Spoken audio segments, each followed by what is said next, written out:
राम जय जय राम, श्री राम जय जय राम, श्री राम जय जय राम। सच्चिदानंद भगवाननी जय।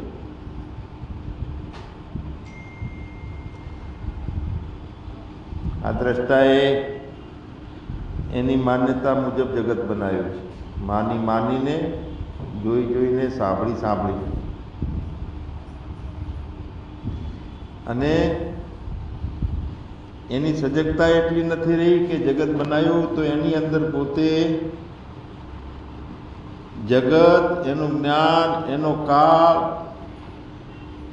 અને એનો દેશ આ બધું ભેગું બનાવી નાખ્યું છે એને દ્રષ્ટાએ. અને એ છે અજ્ઞાનવાળું જગત ઊભું કર્યું છે, પોતે અજ્ઞાની બની ગયો છે. હવે જ્ઞાન થતાં જીવ જગત, એનું જ્ઞાન, એનો કાળ બધું બાદ પામી જાય છે. જે એને ઊભું કર્યું છે અધ્યાસ કરીને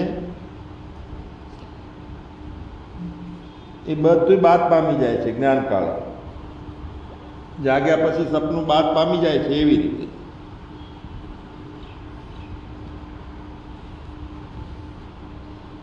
તો જ્યારે વૈયક્તિક ભાવ બની ગયો છે, હું છું, એ હું વિચારથી, એ વૈયક્તિક દ્રષ્ટા જ્યારે વિશ્વાત્મા મહેશ્વરમાં ભળીને એકરૂપ થઈ જાય, એવું સમાધાન શોધી આવે. પોતાના વ્યક્તિગત બનેલા હુંને પરમાત્મામાં લય કરી નાખીએ તો બે છે નહીં, લય થઈ જાય, પણ એને બોધ થઈ જાય ને તો આ કામ બને.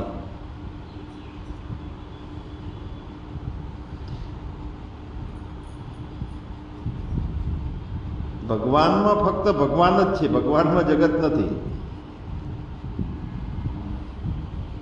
બીજી દ્રષ્ટિ બની છે, એ બીજો ઊભો થયો છે એટલે એવું લાગે છે. બીજો માની સાંભળીને અધ્યાસ કરી અને માયાના ખેલમાં ભેગો બીજો ઊભો થઈ ગયો. બાકી બીજી વસ્તુ કોઈ છે નહીં.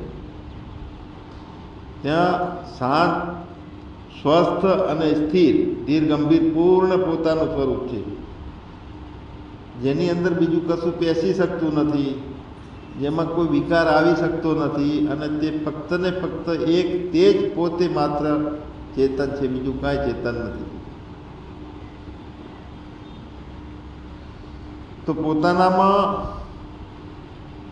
દ્રશ્યો, પોતાનામાં અવિદ્યા, પોતાનામાં વાસના, પોતાનામાં દુઃખો એ કાંઈ છે નહીં. અને છતાંય બધું માની લીધું છે કે મારામાં દુઃખો છે, મારામાં અવિદ્યા છે, વાસના છે, દ્રશ્યો બધા મારામાં છે. અને બુદ્ધિના અનુભવોથી આખું જગત ખડું થયું છે તે છે નહીં. અને છતાં ઊભું થયું છે તો નથી, તો એને બાદ કરો, દ્રશ્યને બાદ કરો તો દ્રશ્યનો રાગ પણ ખલાસ થઈ જશે, દ્રશ્યો પ્રત્યેની આસક્તિ એ ખલાસ થશે. તો દ્રશ્યનો બાદ કરીએ તો તે વૈરાગ્ય છે, અવિદ્યાનો બાદ કરીએ તો તે જ્ઞાન છે, અને જ્ઞાન છે તે આત્મા છે.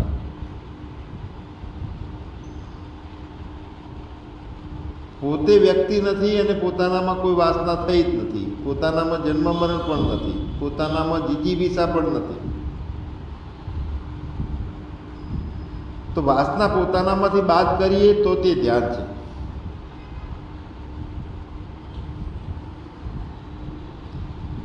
વાસના એટલે એમાં દાખલ થઈશ નહીં, તું વાસના કરીશ. એમાં જે જગત છે અનિત્ય છે,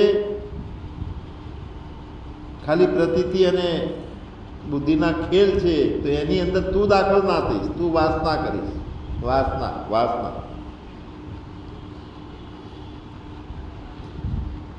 પોતાનામાંથી દુઃખોનો બાદ થાય તો તે નિર્વાણ છે. તો પોતે જ વૈરાગ્ય, પોતે જ જ્ઞાન છે, પોતે આત્મા જ ધ્યાન છે અને પોતે આત્મા જ નિર્વાણ છે.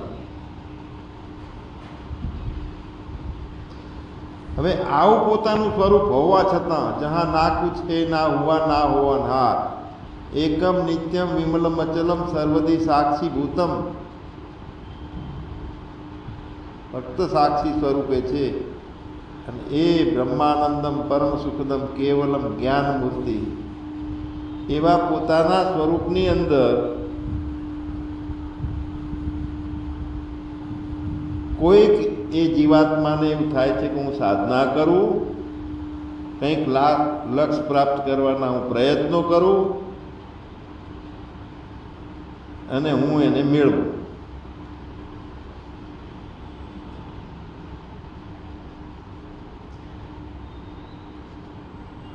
સાધનો તરફ કોણ લઈ જાય છે આપણને? ભ્રાંતિવાળા આપણે જ આપણે સાધનો તરફ જઈએ છીએ. પણ સાધન સૌ બંધન થયા ઉગ્યો ના અંશ વિવેક. પહેલેથી જ જે વસ્તુ ના હોય એને પ્રાપ્ત કરવા માટે પ્રયત્ન કરવો પડે. અને આત્મા એ કોઈ નવી વસ્તુ નથી અને કાંઈ નવું પ્રાપ્ત કરવાનું છે નહીં.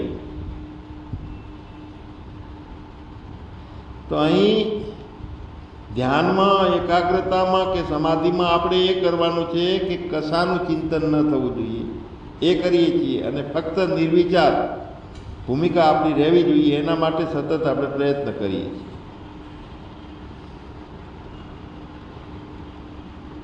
અને આપણે સહજમાં કોઈ તે દશામાં, એ દશા એટલે કે મોક્ષ, એ દશા એટલે પૂર્ણ શાંત અવસ્થા, પૂર્ણ જ્ઞાનની અવસ્થા.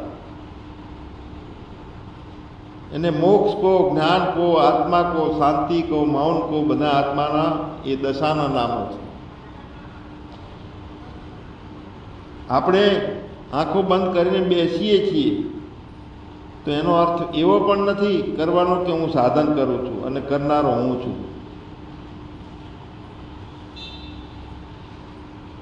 આત્મા નામની કોઈ મોટી બહુ તેજસ્વી વસ્તુ આકાશમાંથી આપણા ઉપર ઉતરી આવે છે અને એનો સાક્ષાત્કાર આપણે કરીએ છીએ, માની લઈએ છીએ કે મને સાક્ષાત્કાર થઈ ગયો છે. એવું પણ નથી. સાક્ષાત્કાર મને હજુ થશે એવું નથી. પોતાનું હોવું જે આત્મા છે એ સદાય સાક્ષાત છે, એમાંથી કાંઈ કરવાનું નથી. સાક્ષાત જ છે. કાર્ય એટલે કરવાનું આવ્યું, કંઈક કરવું. પણ આત્મા કંઈ કર્યા પછી કોઈ અનુભવવાનો હોય એવી કોઈ વસ્તુ નથી. કંઈક કર્યા પછી અનુભવમાં આવે એવી કોઈ આત્મા વસ્તુ નથી. કોઈક વખતે અનુભવમાં આવે છે વધારે અને કોઈ વખતે ઓછો અનુભવમાં આવે છે એવું પણ વસ્તુ નથી આત્મા. એટલે કાંઈ પણ કરવાની વૃત્તિનો ત્યાગથી માણસ સ્વયં જે ખરેખર છે તે ભાવે ફક્ત નિશ્ચલ બની અને રહેવાથી એનો અનુભવ થાય છે. એટલે વિચાર રહિત બની અને પોતે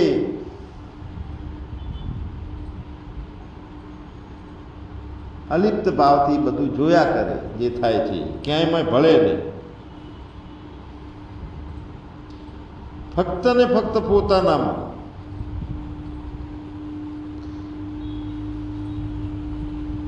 એનો અનુભવ એવો છે કે એ અનુભવમાં કોઈ અનાવશ્યક કોઈ શબ્દોની ઝાળ નથી, કોઈ માન્યતાઓ નથી, કોઈ ક્રિયાઓ નથી, કે એમાં કોઈ અતિશયોક્તિ જેવું નથી કે હા મને વિશેષ બધા કરતાં હજારો સૂર્ય ઉગી ગયા એવું જ્ઞાન થયું છે, એવું પણ નથી. અતિશયોક્તિ નથી. પોતાનું જે વાસ્તવિક સ્વરૂપ છે એમાં પરમ મૌન, પરમ અવિચાર દશા છે અને સંપૂર્ણ સંશય રહિત સમાધાન.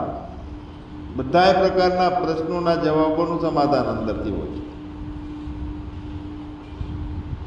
તો પછી અત્યારે આ સંવાદ આપણે કરીએ છીએ તો એ જિજ્ઞાસાના રૂપમાં તો એક શંકાઓનું સમાધાન જ થાય છે સત્સંગ દ્વારા. બીજું કશું આપણે વિશેષ કાંઈ આમાં પ્રાપ્ત કરતા નથી. અને શંકાનું સમાધાન થાય એટલા માટે આપણું આત્માનું રમણ છે જ્ઞાન સભામાં. આ સંસાર છે, અસાર છે અને દુઃખદાયક છે અને દુઃખમાંથી આત્મજાગૃતિ આ એક કર્મચક્ર જીવની ભ્રાંતિના કારણો છે. હું કરું છું, મારે કરવાનું છે ને આટલું કરીશ તો પ્રાપ્ત થશે. તો કલ્પિત જગતની દ્રષ્ટિ અને કર્મચક્રને જે ભાવ થઈ ગયા છે, કરતા ભાવો, તો પોતાની આત્મદશાની પરમ નિષ્ઠામાં આ કર્મચક્ર, સૃષ્ટિનું ચક્ર બધું બંધ હોય છે.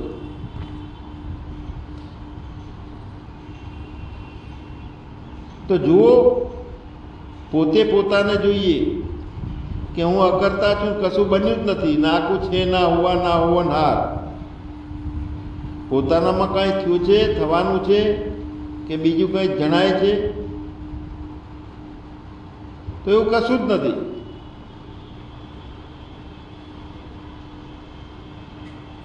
હાલ છે એવું નથી, બીજું કાંઈ છે એવું પણ નથી, પણ પાછળથી આવે છે. તો આ તો બધું માન્યું છે, એટલે એ મિથ્યા. હજુ આપણામાં કાંઈ થયું નથી, માન્યું ને બધું.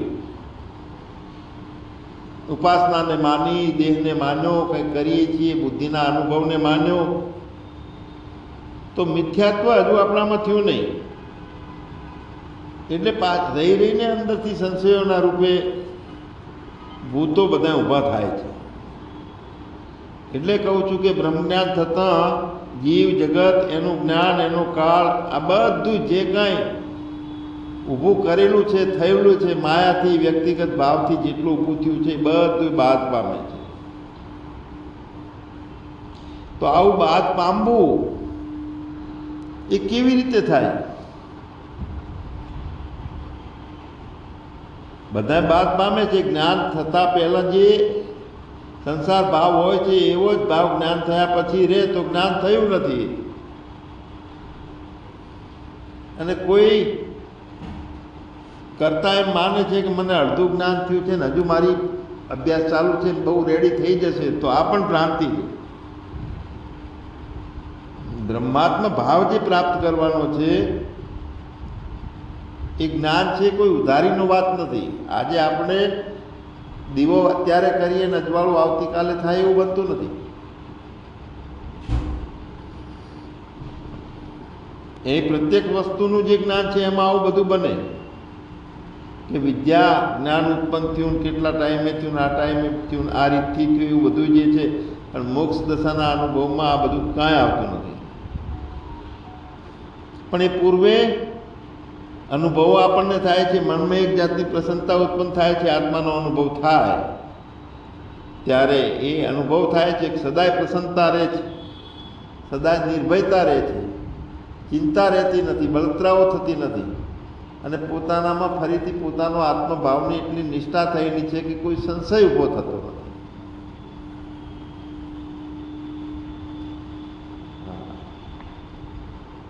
તો એક સારા જ્ઞાની હતા, એને છીંકણીની ટેવ હતી. રોજ છીંકણી ઘસે અને એને સંશય આવે કે હું તો છીંકણી ઘસું છું એટલે મને જ્ઞાન થયું નથી.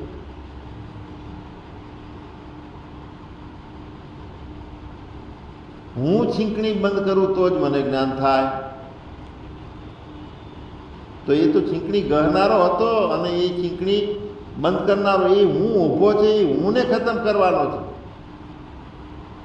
એ છીંકણી કહે કે દાંતણ કરે, સાક્ષી પોતાને બધું જોયા કરે. પોતે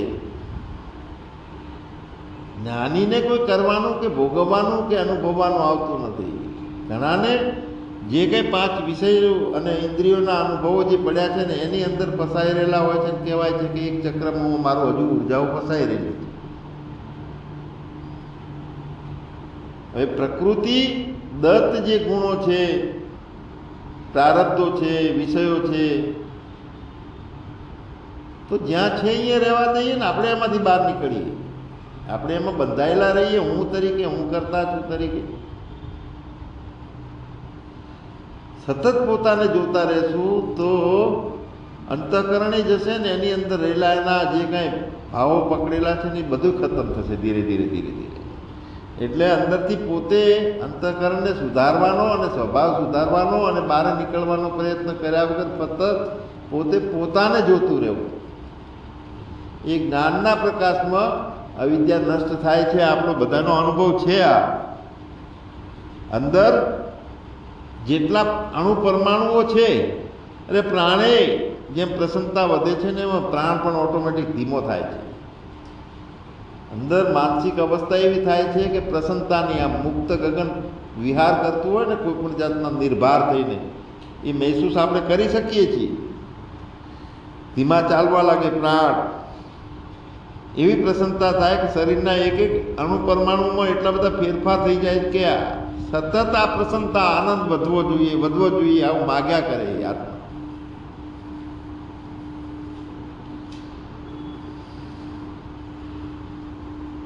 એટલે એક કન્યાને લગ્ન કરીને સાસરામાં મૂકે ને સાસરામાં અતિશય પ્રેમ એને મળે છે, તો એ પ્રેમ એને મળે છે એટલા માટે એ પ્રેમ મેળવવા માટે રોજ લગ્ન કરવાની જરૂર નથી પડતી એને. એક વખત લગ્ન કર્યા અને પોતે પુત્ર વધુ બની ગઈ, કોઈના ઘરની એક વ્યક્તિ બની ગઈ છે, તેનો બધાનો પ્રેમ એને મળે જાય છે. એક જ વખત લગ્ન કરવાનો છે, વારંવાર લગ્ન કરવાનો પણ નથી. એટલે જ્ઞાનીને જગત ઉપર પ્રેમ થતા જગત સાથે એનો જીવ મળી જાય છે. એટલે જીવ મળી જાય છે, તે પોતાના છે બધા એવો વ્યવહાર થાય છે એનાથી બધા જ્ઞાની. એક જ મારા છે ને બીજા બધા પારકા છે ને અદ્વૈત ભાવ ખતમ થઈ જાય છે. તો આવો જ્ઞાન સ્વરૂપ આત્મા હતો, છતાં એમાં અજ્ઞાન થયું કેમ, અને અજ્ઞાનનો પ્રયત્ન કેવી રીતે થયો, અજ્ઞાન દૂર કેવી રીતે થશે?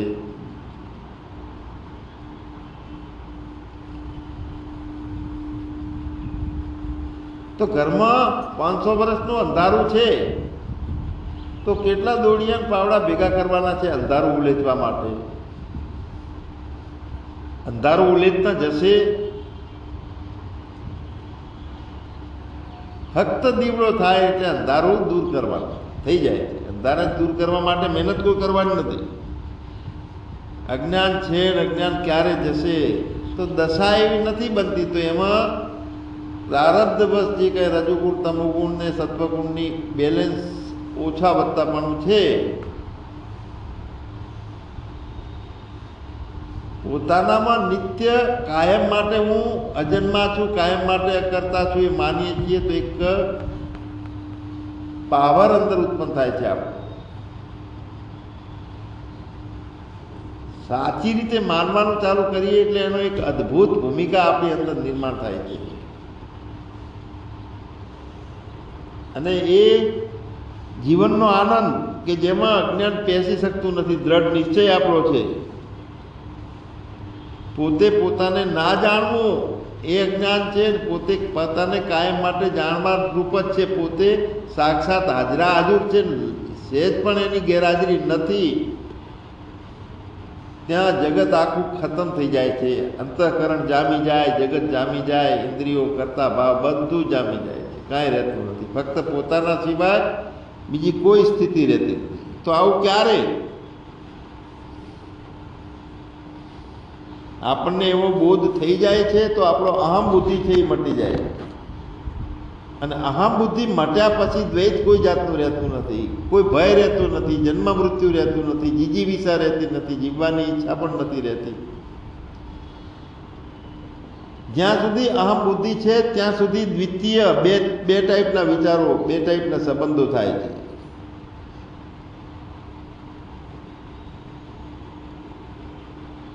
સુષુપ્તિ ની અંદર મુક્તિ હોય છે ટેમ્પરરી, કારણ કે સંબંધ હોતો નથી એમાં. આ જગતથી હોતો નથી, જગતનો હું છે પાંગરેલો એ પણ ઊંઘી ગયેલો હોય છે સુષુપ્તિમાં. અને એ હું ભાવ છે તે અનાત્મા છે, એ અનિત્ય છે, એને કાઢવાનો છે, એને ખતમ કરવાનો છે. અહંકારને આપણે નિત્ય માની લઈએ છીએ, તે એને જીવતો રાખ્યો આપણે અહંકારને. અને જ્યાં સુધી અહંકારને નિત્ય માન્યો છે ત્યાં સુધી બધી ક્રિયાઓ છે, બધા શાસ્ત્રો છે, બધા અભ્યાસ છે, બધું ખોટું પડશે.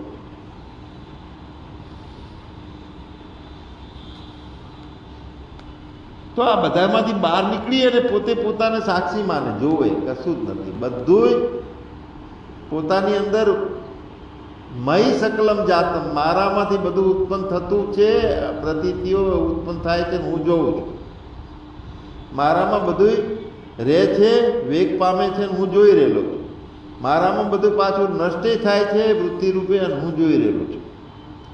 મારું વ્યાપકપણું એવું છે, હું અજન્મા એવો છું કે જેમાં કોઈ દ્વૈત પણ બનતું નથી, અહંકાર નથી, દેશ નથી અને કાળ પણ નથી.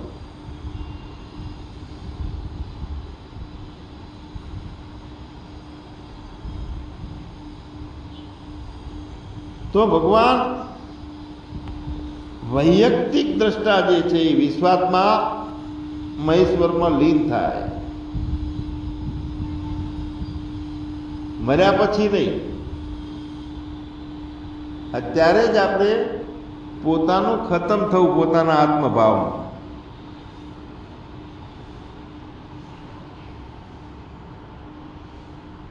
પોતે જ પોતા બ્રહ્મ સ્વરૂપ છીએ, તો કોને કોને ધ્યાન કરવાનું છે, કોણ કોને ઉપદેશ કરે છે, કોણ ઉપદેશ લે છે, કોણ અજ્ઞાની છે.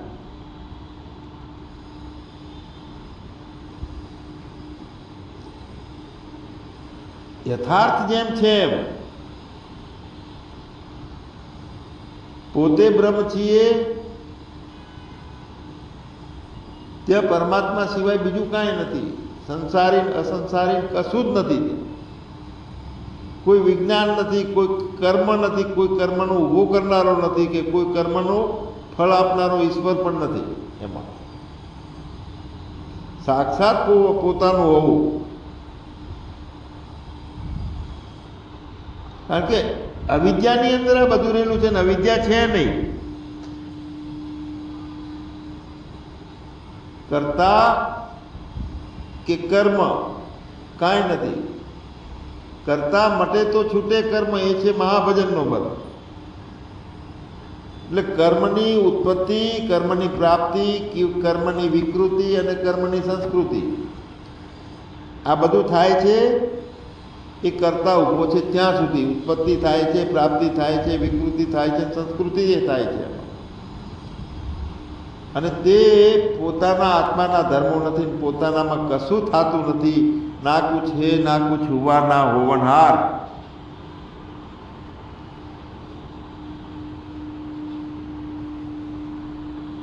એટલે પોતે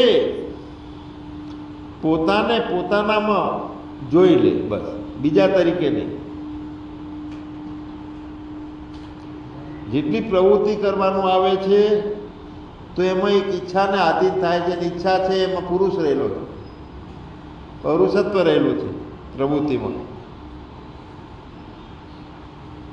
વસ્તુ કર્તાની અંદર પુરુષ તંત્ર રહેલું છે અને બ્રહ્મ છે તે વસ્તુ તંત્ર છે. બ્રહ્મને પ્રાપ્ત કરી અને બ્રહ્મને ના હોય એવી રીતનું બનાવી શકાતો નથી. એટલે મનથી, વાણીથી પર જે કે જે અવિષય છે, કોઈનો વિષય થતો નથી. મતલબ કે આંખો એને ટાર્ગેટ કરી શકતી નથી, જોઈ શકતી નથી. કાનથી એ સાંભળી શકાતો નથી. 5 ઇન્દ્રિયોથી એ મેળવી શકાતો નથી. મનથી પણ મેળવી શકાતો નથી. મતલબ એ છે કે બ્રહ્મથી અન્ય કાંઈ છે જ નહીં હોવાનો બીજો કોઈ વિષય જ નથી અહીંયા. અને સતત એ પોતાના આત્મભાવમાં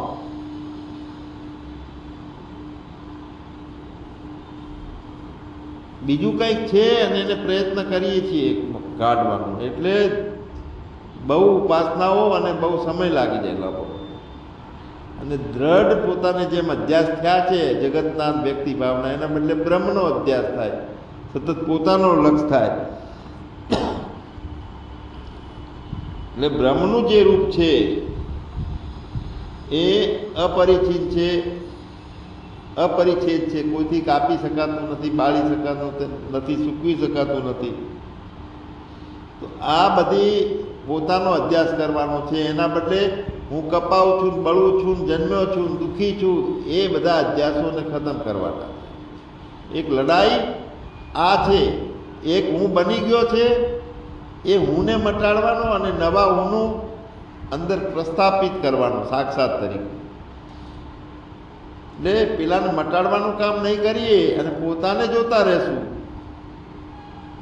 અજન્મા અવિનાશી તરીકે, તો પણ બીજું બધું ખતમ થશે. બીજો રસ્તો છે કે બધું ધીરે ધીરે ખતમ કરશું, પોતે એકલો વધશે, એ પણ રસ્તો છે. એટલે નેતિ નેતિ નેતિ નેતિ નેતિ કરતા નેતિનું અવધિભૂત પાછળ જે બચે છે એ બ્રહ્મ છે, કારણ કે એ ના હોય એવું બની શકતો નથી, સદાય છે, ચેતન છે એ બ્રહ્મ.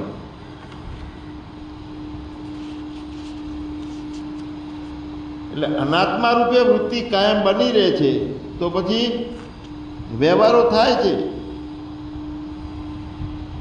હું નામરૂપને ગુણવાળો છું, આ ભાવ રહે છે ત્યાં સુધી હું કરતા રહું છું, કરતા પણ હું મળતું નથી એમાં. હવે આત્માના જ્ઞાનરૂપ વૃત્તિ જો સદાય વ્યાપક વૃત્તિ બની જાય, ટુકડા ટુકડાના જ્ઞાન કરવાવાળી વૃત્તિ નહીં, એટલે જે ચાલવાનું ચાલે છે એમાં એક અચલ છે તે હું છું, જોવાનું જોવાય છે એમાં એક અદ્રષ્ટા છે તે જોતો નથી તે હું છું. એટલે બિનપદ ચલે સુને બિનુ કાના એવો છું, બિનુ કર્મ કરે વિધિ નાના. જીભ વગર રસ ચાખવાનો, જીભ વગર વાણી બોલાતી હોય, કારણ કે હું વ્યક્તિ નથી. તો કાયમ આત્માકાર વૃત્તિની જરૂર છે, એનો અભ્યાસ થાય તો પણ રિઝલ્ટ મળે છે, અને એ અભ્યાસ ના થાય ને અનાત્માકાર વૃત્તિનો બાદ થાય તો પણ એનું રિઝલ્ટ મળે છે. તો હૃદયમાં જ્યાં આત્માની શક્તિ છે ત્યાં ખરી શાંતિ છે, એનો અનુભવ બરાબર થાય પછી એ દૂર થતો નથી, સતત એક ભૂમિકા એવી બની જાય. જેમ કોઈ મોટો વકીલ હોય, જ્યાં જો એ પોતાના બાળકને રમાડતી વખતે બાળક જેવો બની જાય, તો એ બાળક જેવો એ વખતે બની જાય છે. એનો બાળક એની પીઠ ઉપર ચડી જાય છે, બે કાન પકડે છે, ઘોડો ઘોડો કરે છે, પણ એ વકીલ મટી નથી જતો એ વખતે.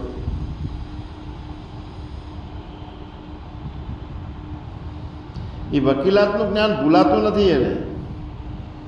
એ રીતે આત્માની શાંતિનો ખરો અનુભવ જો થોડી વાર પણ મળી ગયો છે આપણને, પોતાના સ્વરૂપની વાત સાંભળતા સાંભળતા સાંભળતા પોતે સાક્ષાત પ્રગટ છું એ મહેસૂસ થઈ ગયું છે, પોતાના સ્વરૂપમાં છે,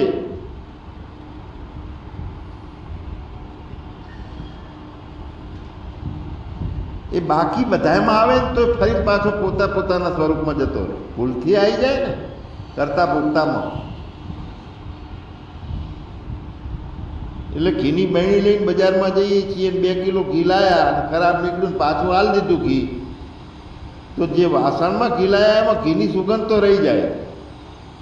એમ આત્માની પોતાની શાંતિનો અનુભવ છે, એ એના સંસ્કારે, એ શાંતિના અનુભવના સંસ્કારો પોતાની પાસે રહી જાય છે. આ અનુભવ જેમ જેમ વધતો જાય છે એમ એમ મને એની શાંતિ વધતી જાય છે. જેમ જેમ અનુભવ વધતો જાય છે એમ એ શાંતિ માટેનું જ્ઞાન, એનું ઊંડાણ, એની વ્યાપકતા, અને પછી નવીન નવી શક્તિ આવતી જાય છે.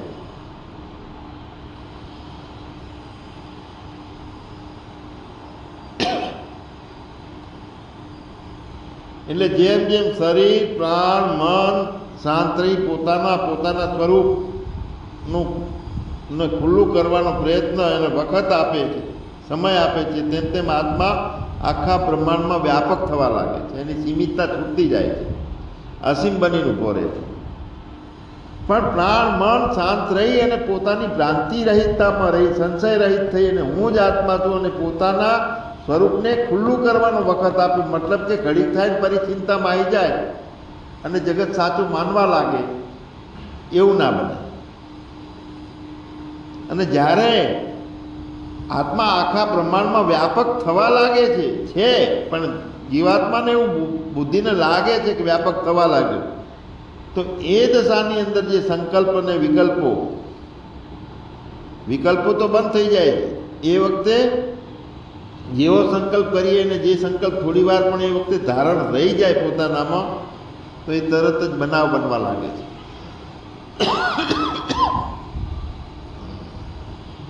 આત્મા આખા બ્રહ્માંડમાં વ્યાપક થવા લાગે ને એ દશાની અંદર જે વિચાર કર તે પામ. બધા કાયદા કાનૂન ઈશ્વરના, માયાના, આકર્ષણના, સૃષ્ટિના નિયમોના કાયદાઓ બધા એની અંદર રહેલા છે, એમાંથી જ ઊભા થયેલા છે. પણ બનાવ બનવા લાગે પણ એમાં વાસના કરી અને પોતાના માટે એ દશામાં નવું માગવા જાય છે, એવી તરત દશા બદલાઈ જાય છે. પોતાની ઈચ્છા ઊભી થઈ ગઈ ને એટલે અવેરનેસ એટલે સજગતાની અહીંયા જરૂર છે. હું સદાય આત્મા બની રહું.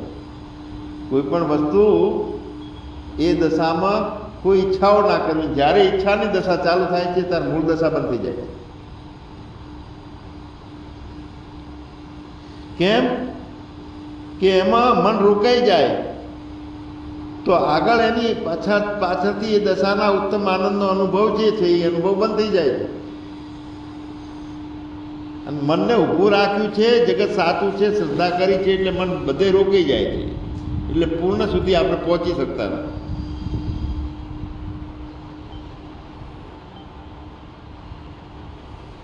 જેમ જેમ સંકલ્પ બધા સિદ્ધ થવા લાગે એમાં વૃત્તિ પરવાય તેમ તેમ આપણે સમજવાનું કે આત્મજ્ઞાનનો રસ્તો હવે બંધ થવા લાગ્યો છે. કારણ કે નવું નવું બધું ઊભું થાય છે, સિદ્ધિઓ ચાલુ થઈ ગઈ.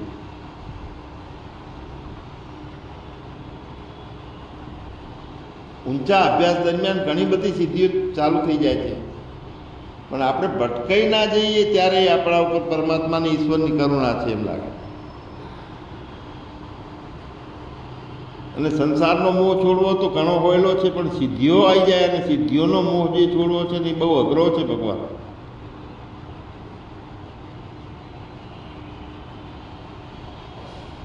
આપણાથી જે જુદું લાગે છે તે આપણી સામે રહે છે અને તે અસુરનું કામ કરે છે, જુદું નથી. પણ જ્યાં નિર્વિકલ્પ સ્થિતિ સદાય રહે છે એની અંદર કોઈ વિઘ્ન કરનારું છે નહીં. સદાય સ્થિતિમાં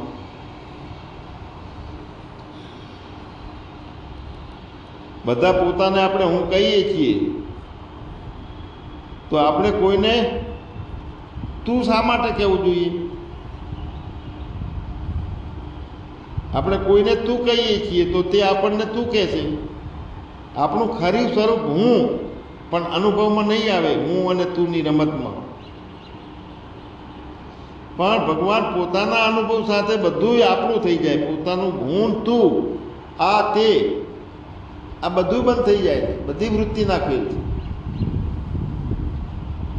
બધું પોતાનું થઈ જતા કંઈ પોતાના વિરુદ્ધનું રહેતું નથી. પરિપૂર્ણતાનો આનંદ છે એ સહજ અવસ્થા છે. એટલે મહર્ષિ રમણની જે સહજ અવસ્થા હતી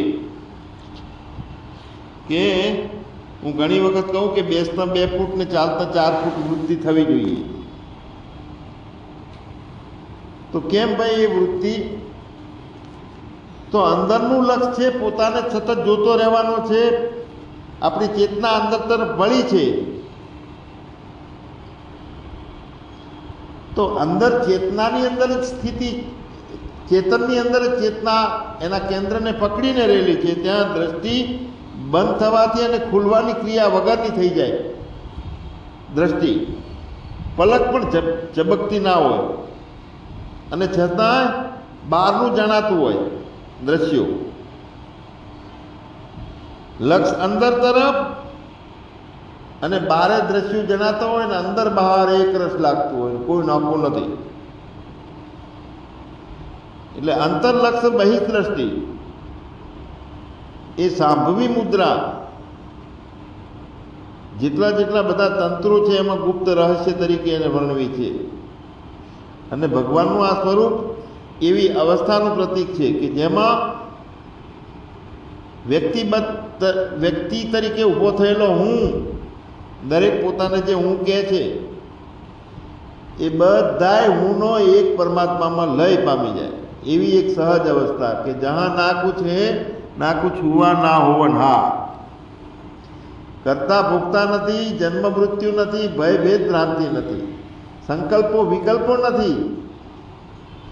છે તો બંધ કરવાનો પ્રયત્ન છે, પણ એવી એક સહજ દશા, એક એવી સહજ સમાધિ ઘટે. કેવલ સમાધિ કરતા પણ આ સહજ સમાધિ ઊંચી છે. પોતે અનંત એક રૂપે પરમ પ્રકાશ રૂપે છે, પોતે જ સચ્ચિદાનંદ છે, પોતે જ સંકલ્પો, કલ્પનાઓ, આકારો, હું વિચાર આ બધું પાસે છે અને પોતાનો જ ખેલ છે, પોતાના સિવાય બીજું કાંઈ નથી. સ્વયં પોતે એમાંથી અજ્ઞાન બાદ થઈ ગયું છે અને છે, સ્વયં પોતે જેમાંથી અવિદ્યા બાદ થઈ ગઈ છે અને પોતે જ છે, જ્ઞાન રૂપે રહે છે. સ્વયં પોતે એમાંથી વાસનાઓ બાદ થઈ ગઈ છે અને ધ્યાન રૂપે રહે છે. સ્વયં પોતે એમાંથી દુઃખો બંધ થઈ ગયા છે, જન્મો બંધ થઈ ગયા છે, મૃત્યુ બંધ થઈ ગયું છે અને પોતે નિર્વાણ રૂપે રહે છે. અને સ્વયં પોતે કે જેમાં કોઈ દ્રશ્ય પણ નથી, કોઈ વાસના નથી, કોઈ દુઃખ નથી. આવું પોતાનું હોવું કે જ્યાં બીજું કાંઈ છે નહીં અને જે કાંઈ સામે આવે છે તો એ પરમાત્મા પોતે લીલા કરે છે, નાટક કરે છે, એની જ રમત છે, એ જ નાચે છે, બીજો કોઈ છે નહીં. સચ્ચિદાનંદ ભગવાનની જય.